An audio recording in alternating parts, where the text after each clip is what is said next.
Any good pilot, any good driver, anyone that operates something, realize that you have to have gauges that keeps you on track, let you know where you're going, things that you need to fix, if you're going the right speed, blah, blah, blah. You get the idea. But when it comes to sales, sometimes we don't pay attention to the gauges that we have, man. We don't pay attention to those metrics. And today, my guest, Sean Finder, is going to talk to us about the sales metrics that are most important when it comes to your outbound strategy. Ooh, some good stuff coming up ahead.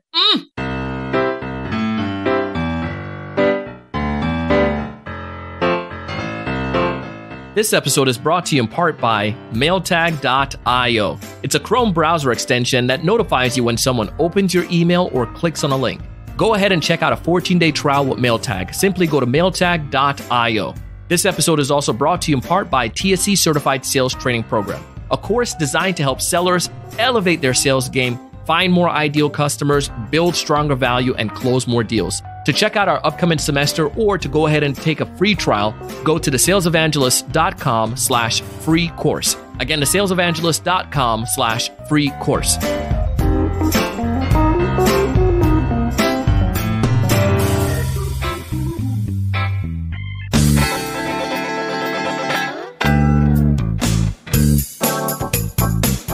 Hey, everyone. Welcome to another great episode of the Sales Evangelist Podcast. I'm your host, Donald Kelly, the Sales Evangelist. And I'm so excited for another great episode. I'm so excited to be here with you today. And on this episode, we have Mr. Sean Finder, and he is an entrepreneur. He is an individual that knows sales. But more particularly, Sean understands outbound and why outbound strategies are so crucial towards growing an effective organization, but also what we get wrong when it comes towards measuring our outbound strategies. He's going to break it down and lay some simple metrics, I feel, that anyone can follow. You can utilize them today, whether you're a new sales rep or you're a CEO. So listen to his experience. And also, he has a tie back to South Florida, too. It's pretty cool. So when Sean is in town, we're going to go down to downtown West Palm Beach. But he's an awesome dude, and I want you guys to learn from him. So let's go ahead and dive into the content.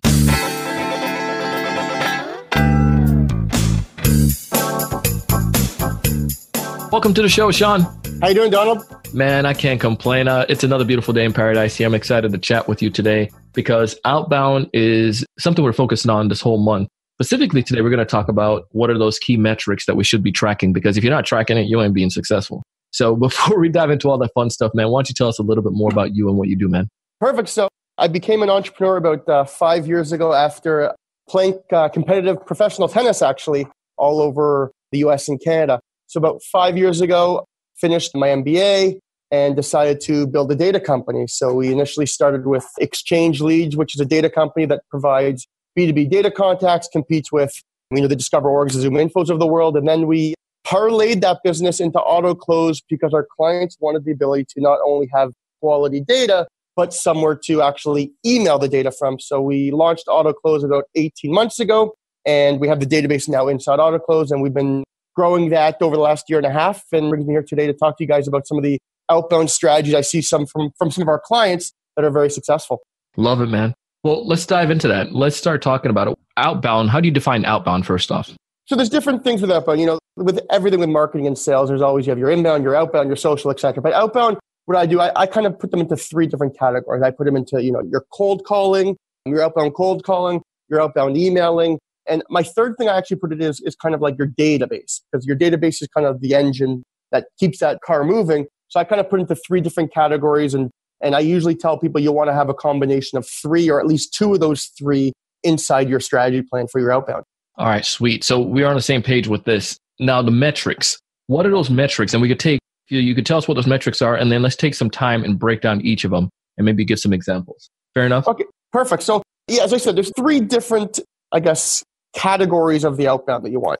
You have your, let's just use your cold calling, for example. You're going to have your dial to connection percentage, your dials to appointment ratios, your dials to how many opportunities, and obviously your dials to deal. So, when you have your cold calling, you want to get on the phone, but, just calling 100 people, and if you're only getting 5 on the phone, it might not be as successful if you have, you're sending 100 calls and you're getting 10 on the phone, and then you're knowing that 3 of those are turning into prospects, 1 of those into closing. Because if you don't know your analytics, you are going to fail, simply because the analytics of any strategy is what's going to keep you going and knowing if you're doing the right strategy.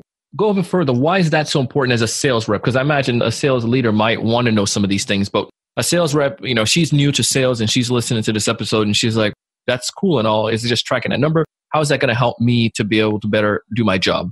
It's because, the one thing in sales is, sales reps and sales development SDRs in general, they get frustrated.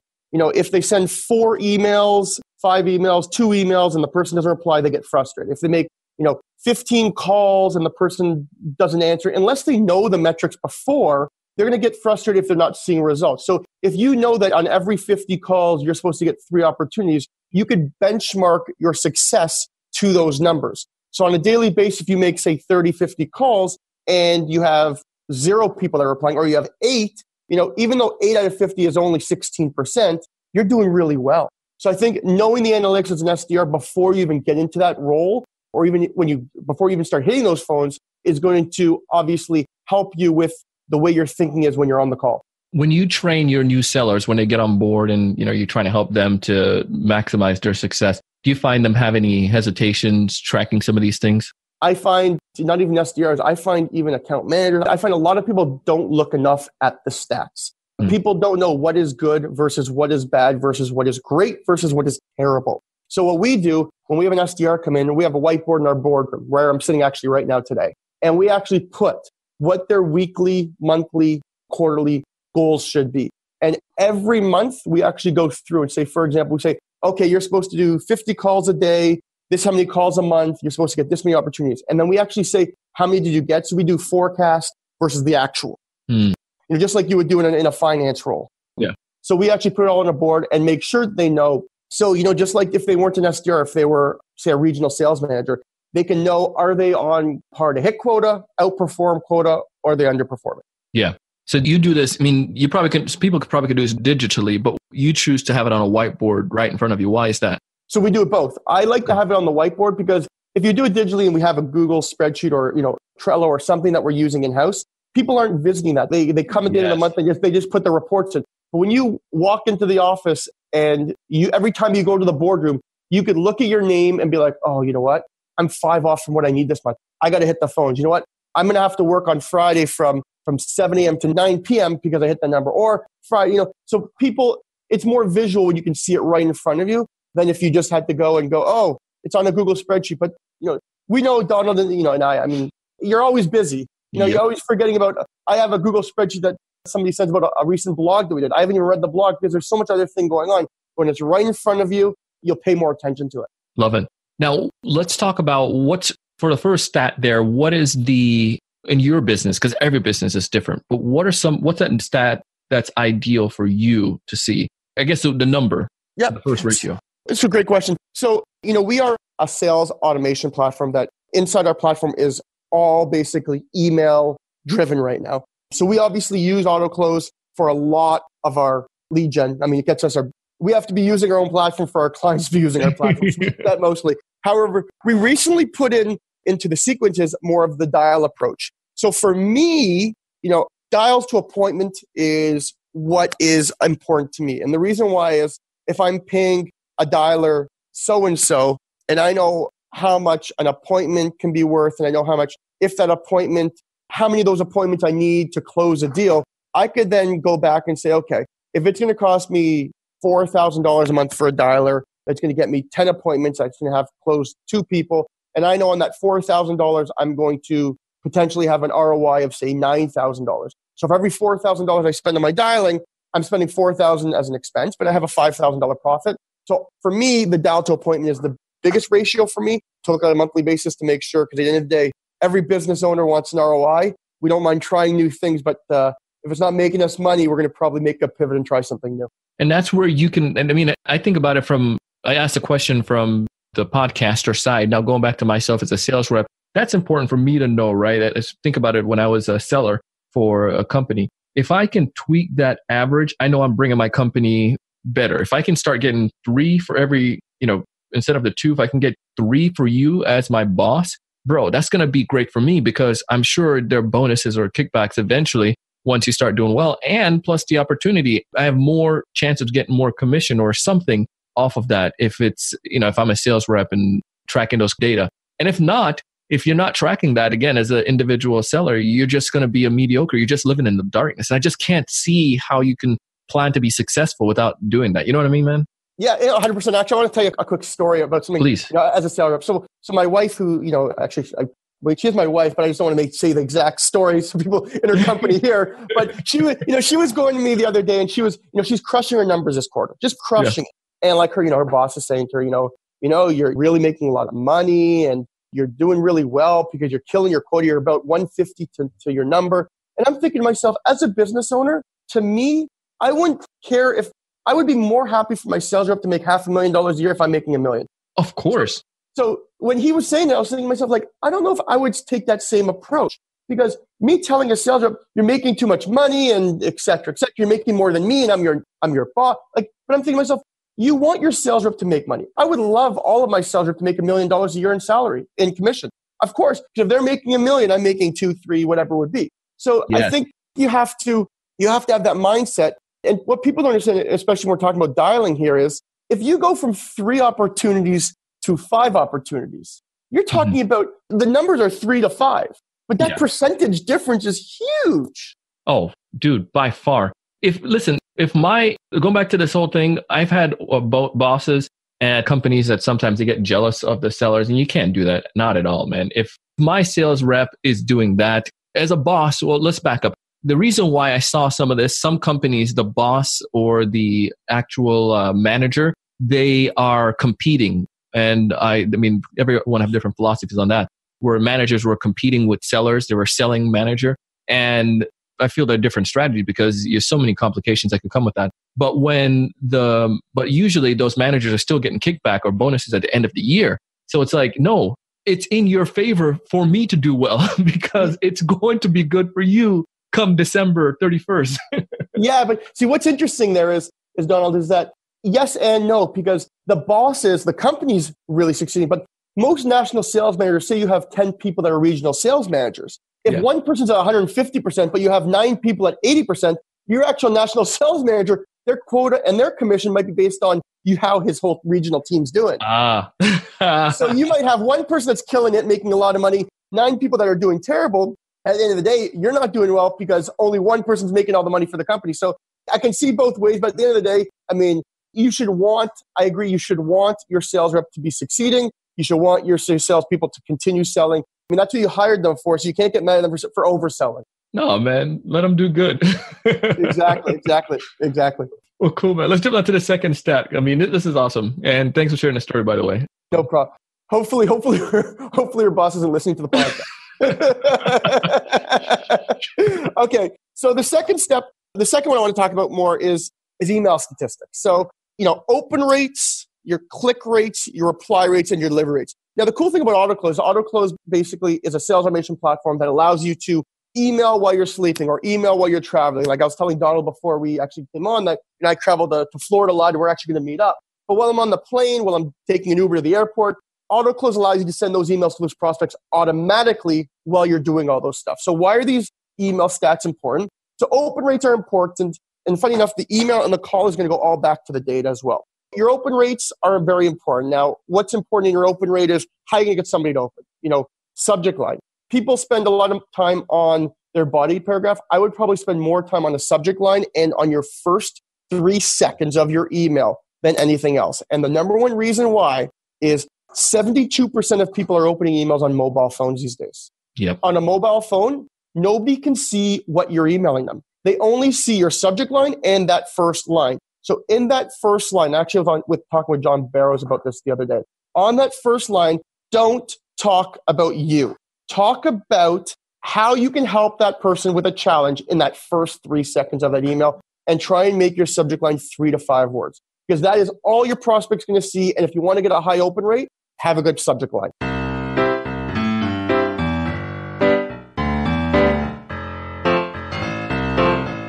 Hey, we're going to take a quick break, but when we get back, Sean is going to continue to share with you what metrics we should look for in our outbound strategy to make sure we're the most effective. You're listening to the Sales Evangelist Podcast, and I'm your host, Donald Kelly, the Sales Evangelist.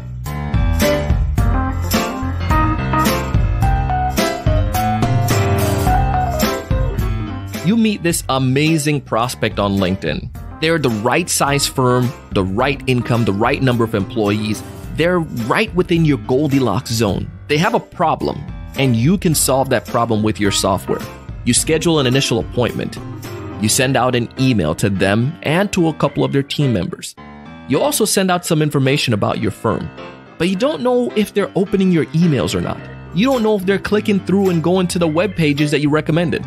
It's a Chrome browser extension that allows you to get notification when someone opens your email or clicks on a link. The coolest part is that you can schedule your emails for later. Mailtag.io has a free 14-day trial, so you don't have to take my word for it. You can go and test it out. And when you do fall in love with it, go ahead and use promo code Donald at checkout and get half off your subscription for life. Shh, don't go telling nobody about that now. Half off your subscription for life just because you're listening to the TSE podcast. To find out more information, again, go to mailtag.io. But let's continue the story. The prospect then goes ahead and clicks on all of your links. They go back to your website. They're doing their initial research. They want to schedule the next meeting. You go through the process. You create a demonstration. I mean, an amazing demonstration. You gave it everything you had, your emotion, your heart, your feelings. You gave epic value.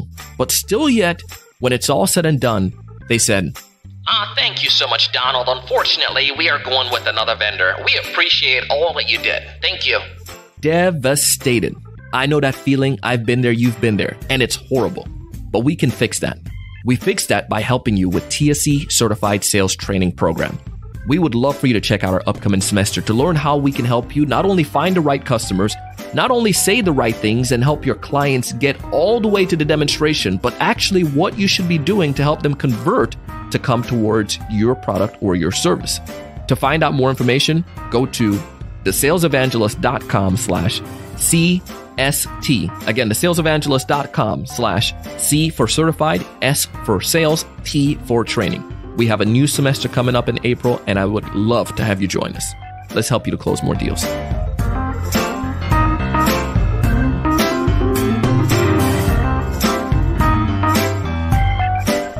Hey, we're back, and we're going to pick up where we left off, and Sean's going to continue to elaborate on some of the other metrics that you should be aware of to have an effective outbound strategy.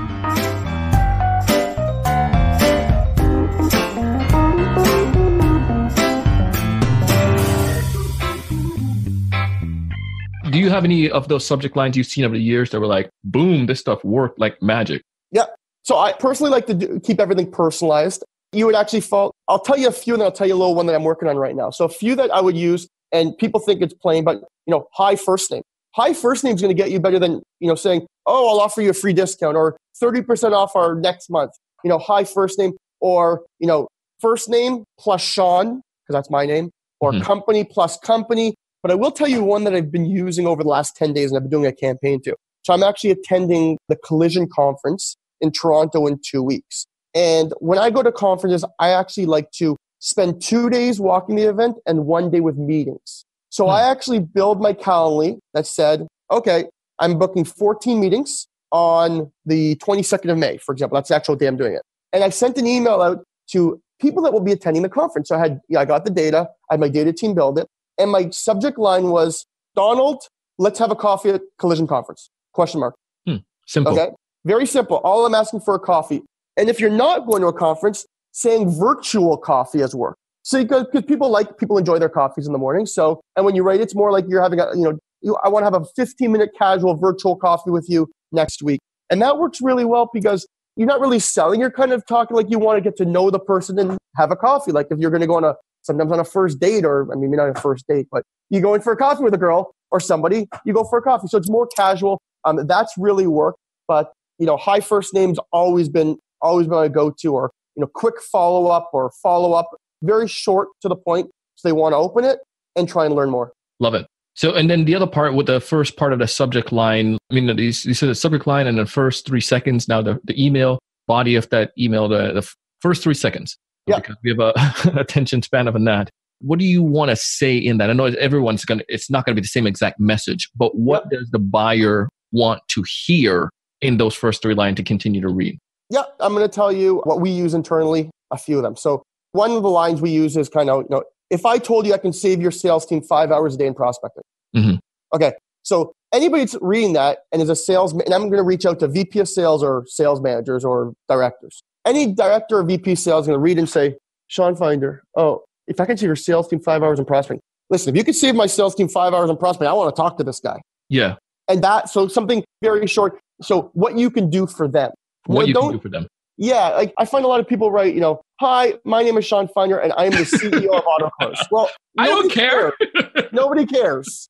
Nobody cares about me. Nobody cares about anything. You have to help them. So in that first 3 seconds, 4.5 hours, or what we'll do is, if I can fill your calendar with appointments, would you give me 15 minutes? Well, if you can fill I'll give you 15 minutes to fill my appointments. And that's I'll give you 20 minutes. Shoot. You give me 15 plus 5. Yeah. I'll give you all day. Please. So yeah. Now, cool. I love that too. And the other part to that too, that idea is when I was a BDR for this guy. He was back when I first got into software sales, and he was like an account executive. One of the things that he told me was like, bro, when you send emails, don't put that first line with your information. Hi, this is Donald from API or whatever. They point out to me because the signature, all of us do it already. We go automatically to the signature, especially if it's a short email, and we could see what company you're from. We could see it in your domain. It's not like you're sending something from Donald at G16 at yourfriendgmail.com. No, it's actually at your business domain, I'm sure. So we don't need to have the redundancy over. Yeah, no, 100% agree. And another one I've used in the past is like, I know you're busy, so I'll be brief. Because people don't want it. Everyone knows when you're selling, you're going to, 30 minutes for a demo. Like, just be brief. And I tell people your prospect emails, your first one should be a little bit longer. But if your second and your follow-up emails to people are more than 3-4 sentences, they're not reading it. Keep it short and precise. Give the value. Give your case studies, your customer success stories, your testimonials, how you're going to solve their challenges. But keep everything brief because nowadays everyone gets hundreds of emails. Nobody wants to read a whole email on a pitch. Yeah. Save that for the phone call. There you go. Love it. Love it, man. And that's I think the long-term view in this conversation, in the sense, because I think sometimes when sales rep are sending emails, or I fell into that category, if I send an email, I feel that I have to put more in that email because they might not understand. It's like, no, we're trying to get to a phone call for goodness sakes, and we're going to do other emails. So let's just keep this one simple. Yeah, 100%. So the second one I want to talk about quickly is here for emails is the click and reply rate. And I got a funny story. So the click and reply rate, they're very different. Your reply rate is somebody that's replying to your email. So if you're asking them to reply to your email, for example, I'm asking people at Collision for 15 minutes. If I was asking them to click on my Calendly, that's a click. If I'm asking them to reply yes or no if they want to, it's a reply. So I got a call 2 weeks ago at one of our clients at AutoClose. And he's like, I love your platform, but I have to tell you, I'm really disgruntled. I'm like, explain why, John? Because I have a 0% click rate. I'm like, okay. He's like, I'm trying everything and I'm having a 0% click rate. And the reason why I'm using your platform is because I want to have a high click rate. I'm like, okay. So we go through it and I go, let me see your template. So I see his template and you wrote an email. So I go, John, well, the first reason why I'll tell you you have a 0% click rate is you have no link in your email to click. So your reply rate was 11%, which is great. Yeah. And your click rate is 0, but you're not going to have a click. He didn't have an email signature with a website. Like, that's a click. He had nothing to click, just an email with John. And I'm like, do you have a 0% click because there was no link to click in your email. Yeah, you can't tell me. You can't get mad at me for something that you didn't tell me to do, bro. Exactly. So so that was really. I actually use that on my webinars because it was just a funny story. And and you thought about something like people. There's a difference between click rate and reply rate. So when you are sending emails, this is for the audience. Have your CTA goal in your head. If your goal is to get a reply, make your reply rate a priority. If your goal is to just get a click, then make your click a priority. And Calendly, I think you use it, Donald, as well. Calendly is a great click. We actually have I'm doing a webinar with actually the CEO of Calendly May 29th. But Calendly is a great tool and use that as your click. So have people book directly on your calendar so you can skip the back and forth emails and make it very simple for your end user. Love it. All right. The third point here, the third stat you mentioned top. Is your database. And a lot of people don't mention database when it comes to outbound strategy. But I will tell you how the database, I'm happy we did this third, actually resonates really well with your email and your phone. If you have the wrong phone numbers, so your return rate would be, your total number of leads delivered over your number of leads, your number of leads returned over your number of leads delivered. So if you have inaccurate information in your database, that could be phone or email, you're going to be wasting a lot of time. So if your strategy is going to be your cold calling strategy at the beginning, if you have the wrong phone numbers, those are going to hurt your dial to deal ratio, your dial to connection ratio, your dial to appointment. So your accuracy of your analytics will be wrong if your data is not accurate. Therefore, your phone number, make sure your phone numbers are accurate if you are going to go the direct dialing route or even the dialing route in general. So you're saying with something like this, because most people, how would you recommend that, or from your experience working with a lot of clients, how do they find their leads right now that are added into their database? So right now for our database, we actually have a database. Not you. I know you guys have some good stuff, but most people from your experience. Yeah. Okay. So there's a few things. One thing for email, for example, if you want to make sure the emails aren't bouncing, they're not catch-all, they're not invalid, because people are changing jobs all the time. And if you're going to do an email campaign and you're going to have, an 18, 20, 30% bounce rate, you're only getting 70% of your emails. Not only are you going to hurt your domain, so what I would say is have your emails verified before you actually do your campaign. Now, email verification can be very cheap. So you can sometimes get, 1,000 emails cleaned for $20, $30. Spend the $20, $30 to clean those 1,000 emails, because you might as well focus on the 700 to 750 emails that are valid than waste your time on the 200, 250 people that don't even work at that organization anymore. So what I would do is do your due diligence, and even before you do your email campaigns or your cold calling campaigns, you can verify the phone numbers and you can also verify the emails. Gotcha. Now, when it's all said and done, having this database cleanse or having this database that's pure, I want to just give you guys a little bit kudos on this. You guys have something that can help people with that, right? Yeah. So we have a few things. So inside our software, anyone that uses our 30 million database inside the platform, we actually validate it real time. So we'll actually ping the servers and validate the emails real time. So there is about an 8-minute delay between the emails when you start a campaign in the emails, and we're actually validating the emails at that point. And the reason why is because if people were using our platform and they were getting a 30% bounce rate, they're not going to be happy with our platform, because if their data is bad, their domains will get hurt, etc. So we clean everything real time inside the software. And for our database, we originally, as I said, we were a data company. We still are a data company and a preferred vendor of Fortune 100 companies. But we actually have a data team that has an internal Chrome plugin that validates everything and checks LinkedIn to make sure the person is currently in that position. If they change the position, wheel that back to our data team to actually put the new contact information of that individual inside the database. So we're always cleaning our database, and especially with our database increasing, it gets that much tougher. But having clean data is obviously the engine to any of your outbound strategy campaigns. Love it, man. That's awesome. I mean, are there any other tips or advice that you'd give us when it comes towards making sure these metrics for us as sales reps and sales leaders? Yeah. The two things I would say is, one is put down what you want your metrics to be before you start your campaign, so you have something to benchmark your campaigns against. And B, this is just a tip for salespeople in general. I see it a lot. Stop giving up after 1 to 2 calls. Stop giving up after 1 to 2 emails. To get, for example, a CEO like myself or probably Donald or someone in many industries on the phone or on email, it's going to take 5 to 6 touches. So don't give up after 1 to 2. Integrate different strategies in there, like social, like do some, adding on LinkedIn or liking them, sharing something on there, commenting on a post on LinkedIn. But engage with your clients, trying to build the relationship with them. And if you try and build that relationship with them when you make that phone call or you make that email, your clients will more likely reply or answer the call when they've heard your name or seen your name before somewhere else. Boom. That's the key, man. And I love your idea of personalization too. Being able to get me on LinkedIn, connect with me there and commenting and let me know you're real. You know what I mean? Exactly. So folks out there want to get in touch with you. What's the best way for them to go about connecting with you? Yeah. So you can, if you have any question about anything I discussed today, or you want me to even look at a template or, go over any of these analytics with you, Sean@autoclose.com. That's Sean spelled the correct way, SHAWN @autoclose.com. You can come to our website, www.autoclose.com. We have a support team in there, or a chat support that's always there to answer any questions about any of our products. Or I do a lot of webinars. If you want to come and listen to me talk about sales tips and subject line tips and email tips and social selling tips, etc. Love it, man. Well, dude, man, I appreciate you taking the time to come on the show today. You brought an amazing amount of wisdom to us. You gave some great insights, and I'm just truly appreciative of that, man. So thank you again, Sean. Thank you so much, Donald.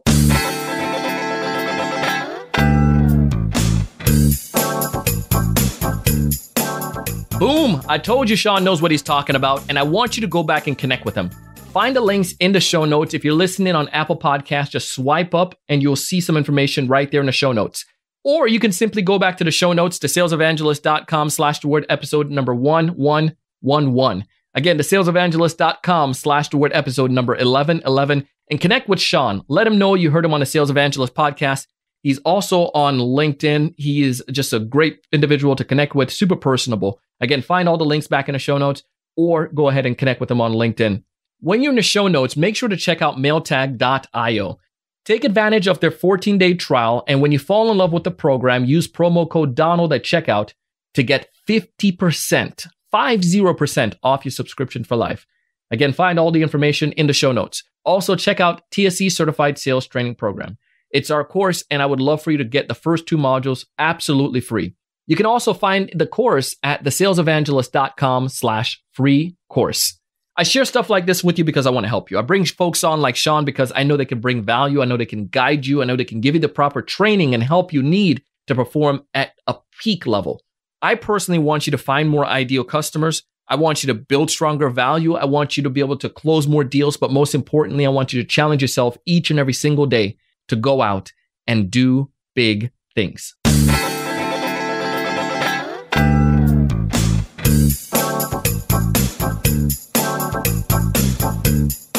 Hey, I want to thank you so much for checking out the episode today, for listening, and for actually subscribing. If you haven't done so already, I ask you to go ahead and hit subscribe.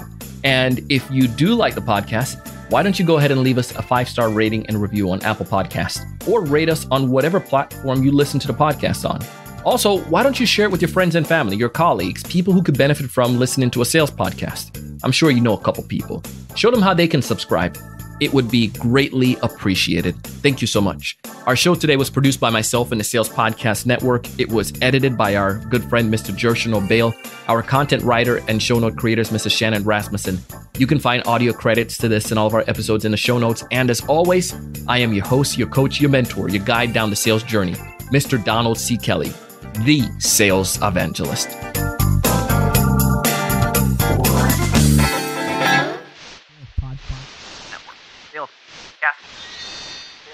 Sales Podcast Network.